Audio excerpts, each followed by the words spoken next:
A simple yoga friendship revealed a gut-wrenching truth: my new friend was my husband's lover. Hurt and furious, we prepared a surprise he'd never see coming. It all started at yoga class, of all places. I'd been going to the same studio for years, my safe haven from the chaos of life. One day, a new face showed up, all bright-eyed and bushy-tailed. Her name was Anne, and we hit it off right away. First time I asked, helping her roll out her mat. She nodded, a bit sheepish. That obvious, huh? I laughed. Nah, just haven't seen you around before. I'm Helen. Anne, she replied, shaking my hand. Fair warning, I might fall on my face a few times. Don't worry, I winked. I'll catch you. Little did I know, those words would come back to haunt me in ways I never could have imagined.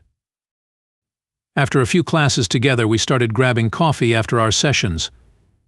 Anne was funny, down to earth, and quickly became the highlight of my week.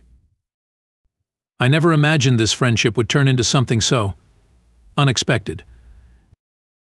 So Helen Ann said one day, stirring her latte, "Tell me about your husband, what's he like?" I shrugged, suddenly feeling a pit in my stomach. Oh, you know. Jim. Works late, snores like a freight train. Your typical guy, I guess. Anne's eyes lit up. No way. My new guy's name is Jim too. Know what? He snores like crazy too. Must be a Jim thing. Your guy's named Jim too, I asked, my voice squeaking a little. She nodded, grinning. Yeah, we met on a dating app a few months ago. He's perfect. Tall, dark, handsome, just everything. I felt my stomach drop, but I played it cool. That's great, Anne. I'm happy for you. Anne chuckled, yeah, and mine's a total night owl. He's always raving about his hectic work schedule and loves staying up late, but he's totally worth it. My heart pounded. My husband Jim always claimed he was working late. Could it be a coincidence? Want to see a picture, Anne asked, already pulling out her phone. I nodded, not trusting my voice. And there he was, her guy Jim, no, my husband Jim, smiling back at me from Anne's screen. Isn't he a cutie? She blushed, and I could literally see hearts sparkling out of her eyes like fireworks on the 4th of July. Anne, I said, my voice catching. We need to talk. I think there's something you should know. What is it? That man in the picture. Yes, my husband. The color drained from Anne's face. She stared at the photo, then at me, then back at the phone. Oh my God, Helen, I swear I had no idea Jim was married. He told me he was single. I wouldn't have. I believed her. She looked genuinely horrified, and honestly, my anger wasn't directed at her. It was all aimed at him. My cheating, snoring, lying husband, the walking, talking disastrous radioactive area of our relationship. I know, Anne, I said, reaching across the table to squeeze her hand. It's not your fault, it's his. Anne's eyes hardened. That lying sack of. What are we going to do now? I voiced. Anne leaned in, a wicked grin spreading across her face. Oh, I have an idea. But first, we need reinforcements. Reinforcements. Yep, she winked. We huddled like a pair of cartoon villains, our eyebrows dancing with mischief. The two-timing toad is still using the dating app. What say we give him a taste of his own medicine? Anne cackled like a witch. Ooh, I smell delicious karma cooking. She nodded, already dialing her phone. Hey, Sarah? You free for a little revenge plotting? Sarah, bless her devious heart, was all in. We met at my place, huddled around my kitchen island like generals planning a war. Okay, Sarah said, cracking her knuckles. Here's the plan. I'll create a fake profile on the dating app. Someone Jim would definitely go for. Anne snorted. So basically anyone with a pulse. I laughed, surprised at how good it felt. Pretty much. Make her blonde. He's got a thing for blondes. Sarah nodded, typing away on her phone. Blonde, check. What should we call her?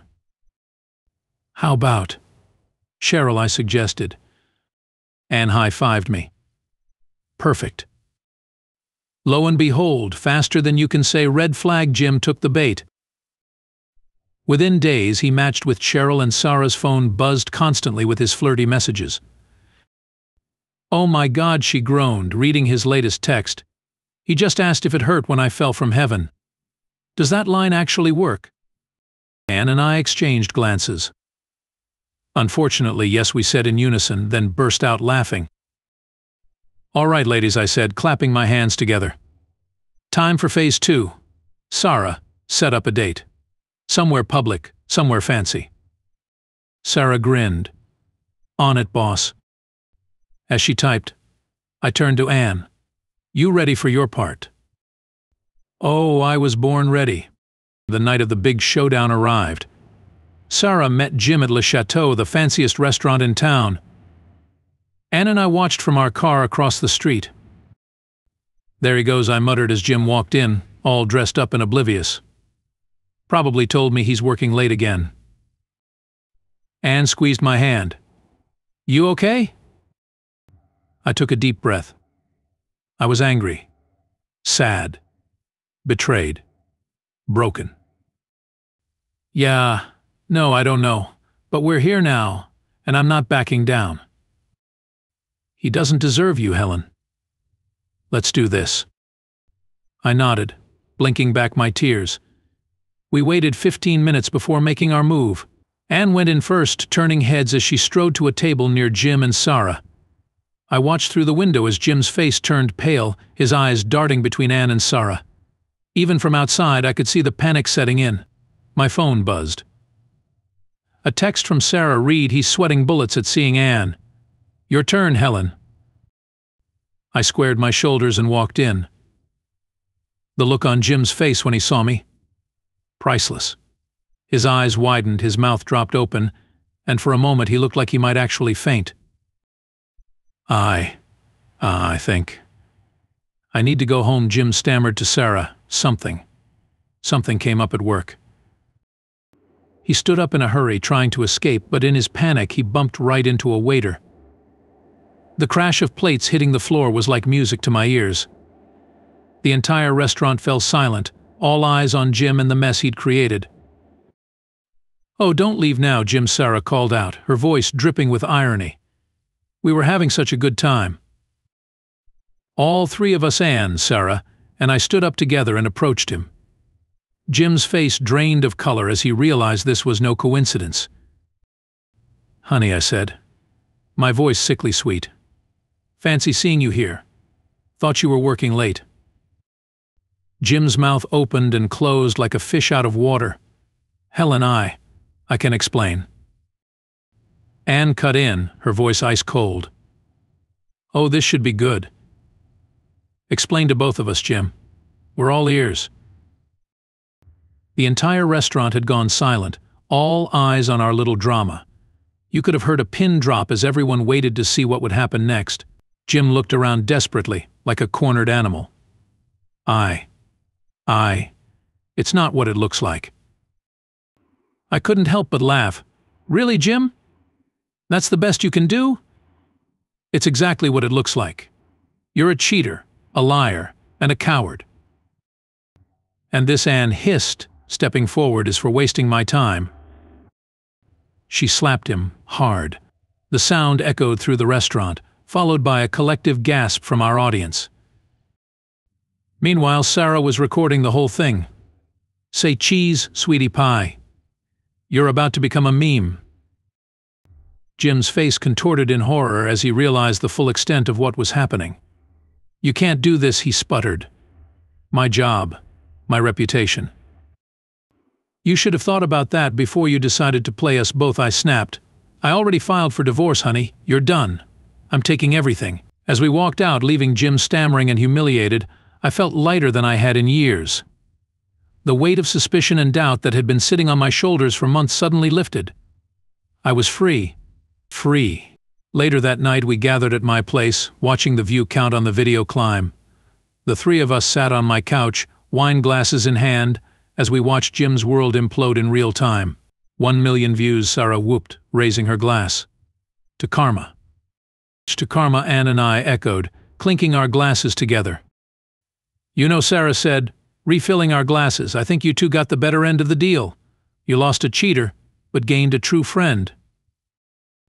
Anne nodded, raising her glass. To unexpected friendships. And to new beginnings, I added, feeling hopeful for the first time in a long while. As for Jim? Well, he became infamous. He'll never forget the day his lies caught up to him, not just because of the public humiliation, but because he lost everything in one night. His job, his reputation, and any chance of keeping his double life a secret all went up in flames. But me? I gained something priceless. True friendship, self-respect, and the knowledge that sometimes the best revenge is living well. And maybe a viral video or two.